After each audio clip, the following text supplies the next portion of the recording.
Have you ever wondered why some trucks, even powerful and modern ones, ended up becoming real failures on American roads? How did machines built to dominate highways earn such a negative reputation among experienced truck drivers? The truth is, not every truck is built to be loved. Some models became known for mechanical issues, questionable design choices, or simply failing to meet the expectations of those who live life on the road. You're about to go on a journey through the most hated American trucks in history, machines that for different reasons made their mark, just not in the way manufacturers had hoped. Stick with me, because the number one on this list is not just controversial, it's considered by many to be one of the biggest mistakes ever made in the trucking industry.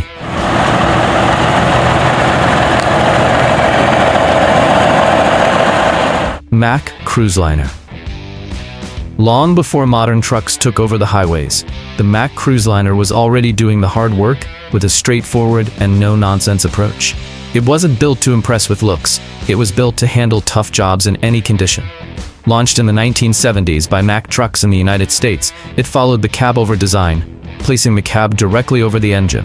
This setup allowed better use of space, especially on routes with strict length restrictions. Under the cab, it used Mack inline six-cylinder engines, around 11 to 12 liters, delivering between 250 and 350 horsepower. It was a solid setup designed to handle long hauls with heavy loads. Top speed was close to 60 miles per hour, but speed was never the goal. It was all about steady pulling power to climb hills and maintain consistency on the road. It featured a six-cylinder engine paired with a multi-speed manual transmission, requiring driver skill to handle the weight and get the most out of the truck. The suspension used heavy-duty leaf springs with rear-wheel drive, built for durability and continuous operation under demanding conditions. Visually, the Cruiseliner had a functional design with a tall cab and flat front. It didn't stand out for style, but it made it clear it was built for serious work. The engine sound was strong and constant, and because it sat right under the cab, the driver felt everything more intensely. That made the driving experience more direct, but also more tiring. Inside the cab, space was limited and comfort was not a priority. Vibration, heat, and noise were part of daily life for drivers spending long hours behind the wheel. In practice, it was widely used in both highway and urban transport, especially where compact size made maneuvering easier. Despite its toughness, many drivers criticized exactly what defined it: the engine placement, which increased heat and fatigue during long trips. As long-nosed trucks became more popular for their comfort and quieter ride, the Cruiseliner started losing ground in the market. Even so, it remains remembered as a tough, reliable truck that got the job done without complications, even in the harshest conditions. And if this one already demanded a lot from the driver, the next shows that not every attempt at innovation is well received.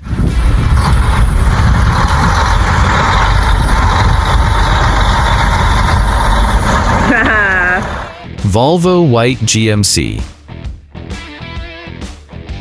Not every truck born from a major partnership turns into a success, and the Volvo White GMC proves exactly that.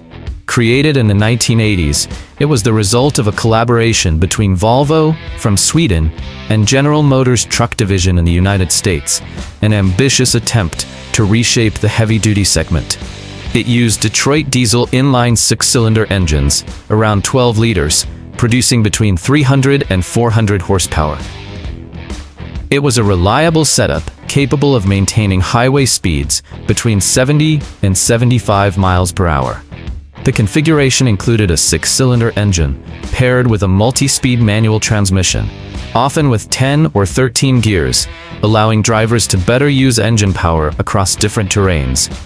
Suspension options included heavy-duty springs or air suspension depending on the version, always with 6x4 rear-wheel drive. The goal was stability and comfort on long hauls. Visually, it was one of the first trucks in the American market to adopt a more aerodynamic design. Smoother lines and an integrated cab aimed to improve fuel efficiency. However, that modern look became one of its biggest criticisms. Many traditional drivers didn't connect with the style, preferring classic long-nosed trucks with chrome details.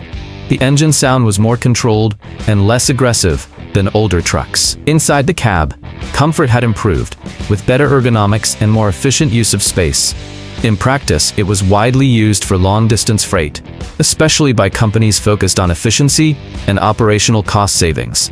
Still, it faced resistance, mainly because it broke away from the traditional American truck identity, something highly valued at the time. The partnership itself also raised concerns about maintenance and parts availability, which affected its acceptance. Over time, it was replaced by models more aligned with driver preferences, but it remains a milestone in the shift toward modernization. And if this one divided opinions with its design and concept, the next shows how innovation and acceptance don't always go hand in hand.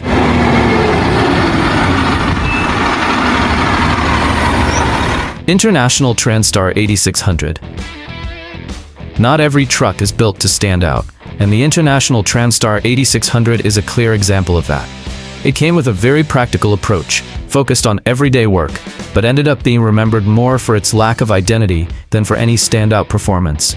Under the hood, it used inline 6-cylinder diesel engines, ranging from about 9 to 13 liters, producing between 260 and 350 horsepower. It was balanced, built more for efficiency than raw power. It featured a 6-cylinder engine with either manual or automatic transmission, making it easier to handle in urban environments and short-haul routes where frequent shifting was required. The suspension included reinforced springs and, in some versions, air suspension, always with rear-wheel drive. This ensured stability under constant load.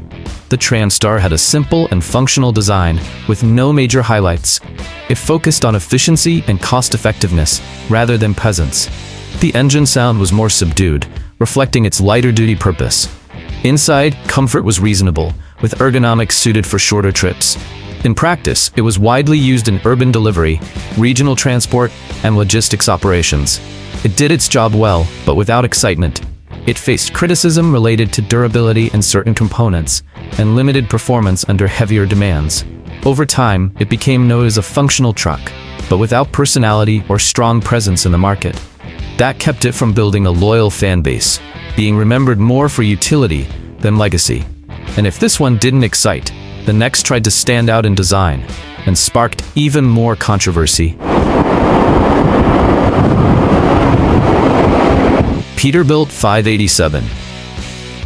When Peterbilt decided to move away from tradition and invest in something more modern, the 587 was the result of that shift. The idea was to evolve, but for many truck drivers, it felt like the brand was leaving its own identity behind. It was launched in the United States as an attempt to modernize the lineup, focusing on aerodynamics and efficiency. It came in to replace more traditional models, bringing a look completely different from the classic style that made the brand famous. Under the hood, it could be equipped with PACCAR MX inline 6-cylinder engines, around 12.9 liters, delivering between 380 and 485 horsepower. It was designed for fuel efficiency and long hauls, with a top speed close to 75 miles per hour, prioritizing stability. The setup included a 6-cylinder engine, with manual or automated transmission, offering smooth shifts and better use of power. It was a more modern approach, focused on comfort and practicality for everyday highway driving. The suspension used an air system, providing better shock absorption, combined with 6x4 rear-wheel drive. This ensured more stability and comfort on long trips, something highly valued by fleet operators. Visually, the 587 was the most controversial part. Rounded lines, large headlights, and a more enclosed design moved completely away from the classic long-nose, chrome-heavy look. Many drivers simply didn't connect with that change. The engine sound was smoother and more controlled, very different from the deep rumble of older models. Inside the cab, comfort was clear, with good space, solid ergonomics, and effective sound insulation. In practice, it was widely used by large transportation companies due to its efficiency and cost savings. It never won over the brand's more traditional audience. Over time, it was discontinued, becoming a clear example that not every modernization is well received. Many fans still prefer the classic models. If you're enjoying this journey through the world of trucks, make sure to hit like, subscribe to the channel, and turn on notifications so you don't miss the next videos. And if this one divided opinions with its design, the next pushed innovation even further, but faced even bigger challenges along the way.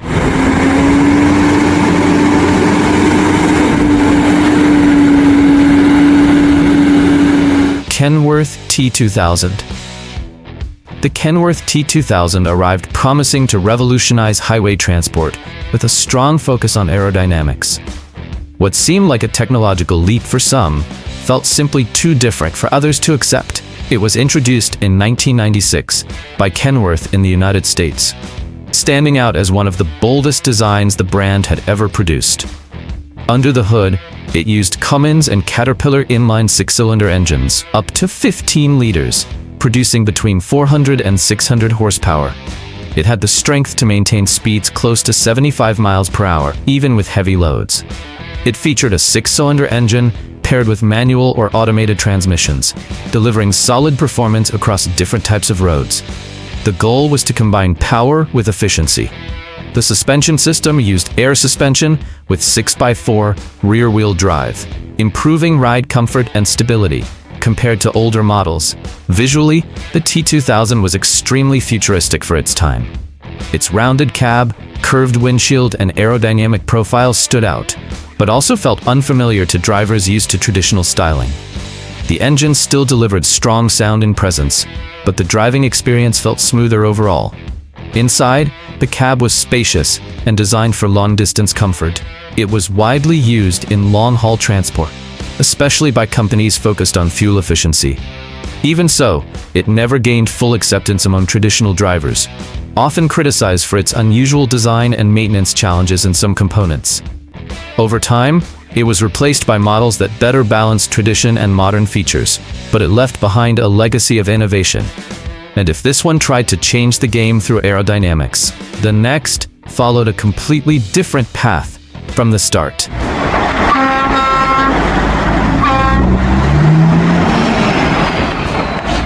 GMC Astro. Driving a truck is already an intense experience, but the GMC Astro took that intensity even further. With the cab positioned directly over the engine, the driver was placed right at the heart of the machine, feeling every vibration and every movement of the road. Under the cab, it could be equipped with Detroit diesel engines with 6 or 8 cylinders, producing between 250 and 350 horsepower, with top speeds close to 70 miles per hour. The setup included a multi-cylinder engine with a multi-speed manual transmission, requiring driver skill to get the best performance. The suspension used heavy-duty leaf springs with rear-wheel drive, ensuring durability for heavy loads and constant use. Visually, the Astro had a distinctive design, with a tall cab and flat front. The forward position placed the driver almost directly over the road, creating a very direct driving experience. The engine sound came straight from beneath the cab, making everything louder and more intense. For some, that was part of the appeal, but for others, it was a major downside. Inside, space was more limited, and comfort was not ideal, especially on long trips. In practice, it was widely used in both urban and highway transport, especially where shorter overall length made a difference. Many drivers disliked the driving position and the heat generated by the engine beneath the cab. Over time, it lost ground to long-nosed trucks that offered better comfort and safety, though it remains a classic. And if this one divided opinions with its cab design, the next brings raw power, but also a controversial reputation. Freightliner Argosy. At a time when long-nosed trucks dominated the highways, the Freightliner Argosy seemed to go in the opposite direction. It embraced a compact cab-over layout, challenging what many drivers considered the ideal design. Under the cab, it used Detroit diesel and Cummins inline six-cylinder engines, up to 15 liters, delivering between 400 and 600 horsepower. It was a powerful machine, capable of handling heavy loads at speeds close to 75 miles per hour. It featured a six-cylinder engine with manual or automated transmission, offering solid performance in both highway and demanding conditions. The suspension system used air suspension combined with 6x4 rear-wheel drive, ensuring stability and comfort over long distances. Visually, the Argosy stood out for its compact structure and forward cab position. It was practical, but not appealing to drivers who preferred long-nosed trucks with a more commanding presence. The engine sound coming from beneath the cab was more intense inside, creating a more direct but less comfortable driving experience. Inside, the cab offered more space than older cab-over models, but still didn't match the comfort of conventional trucks. In practice, it was widely used in countries with length restrictions, making it an efficient solution for heavy transport in tight spaces.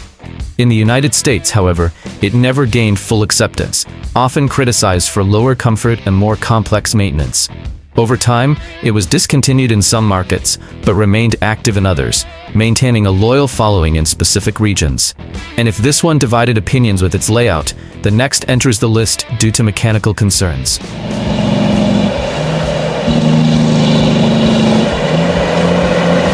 Peterbilt 372. In the late 1980s, Peterbilt introduced the 372 in the United States, aiming to push aerodynamics to a new level. It was a bold move focused on improving fuel efficiency and highway performance, but it quickly became one of the most polarizing designs the brand ever released. Under the hood, it used inline six-cylinder diesel engines, capable of producing over 400 horsepower, delivering solid performance for long hauls. Top speed was around 75 miles per hour, maintaining steady highway cruising. It featured a six-cylinder engine paired with manual or automated transmissions, offering flexibility depending on the operation.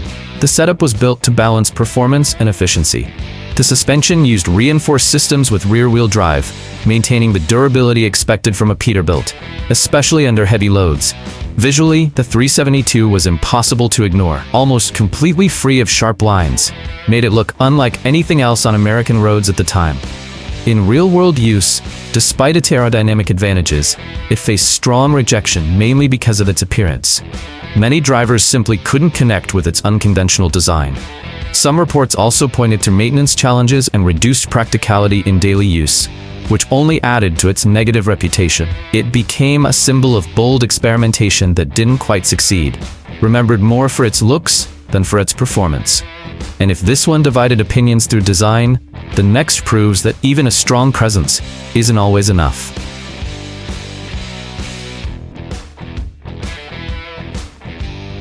GMC General. Some trucks make an impression the moment they hit the road, and the GMC General was exactly that kind of machine. Big, solid, and built to command attention, it was designed to show strength before the engine even started. Under the hood, it used Detroit diesel V8 engines around 12 liters, producing about 318 horsepower, along with Cummins options.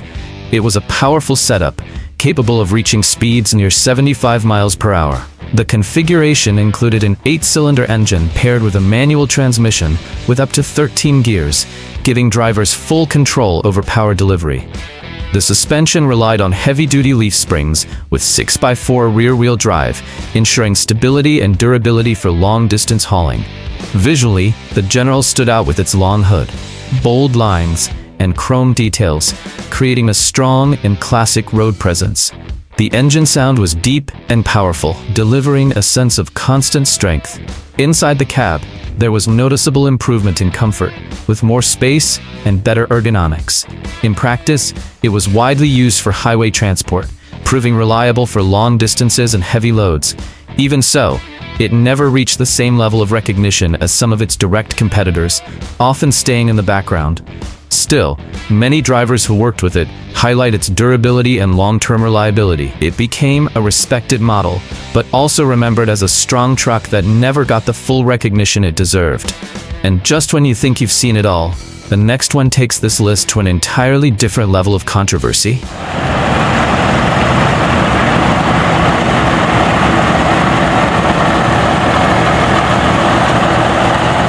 International ProStar MaxxForce. When a truck promises to redefine the market, expectations go through the roof. The International ProStar MaxxForce arrived with exactly that weight, offering a modern and efficient concept, but quickly became one of the most talked about disappointments on the road. It was equipped with MaxxForce inline 6-cylinder engines, around 13 liters, producing between 400 and 475 horsepower. It delivered solid performance combined with efficiency, maintaining highway speeds near 75 miles per hour. The setup included a 6-cylinder engine, paired with manual or automated transmission, providing smooth and adaptable driving across different operations. The suspension system used air suspension with 6x4 rear-wheel drive, ensuring stability, comfort, and proper weight distribution over long distances. Visually, the ProStar featured modern aerodynamic lines, with a sloped front and a design focused on reducing fuel consumption. It looked like a step into the future. The engine sound was more controlled, and inside the cab, comfort was one of its strongest points, with good insulation and a well-designed interior.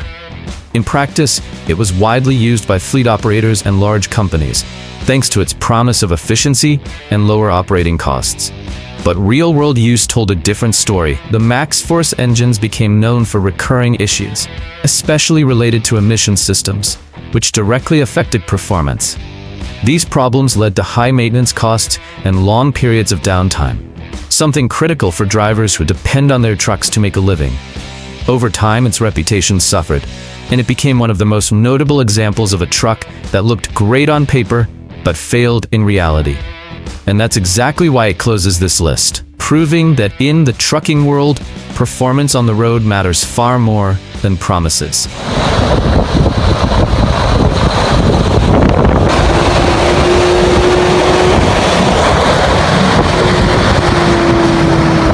These trucks prove that innovation, design, or even raw power aren't always enough to win over drivers. Each one in its own way became part of history, not because of success, but because of the lessons they left behind. Now, I want to hear from you. Which of these trucks did you already know?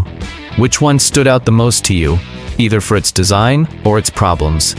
And which one would you never want to drive in your daily routine?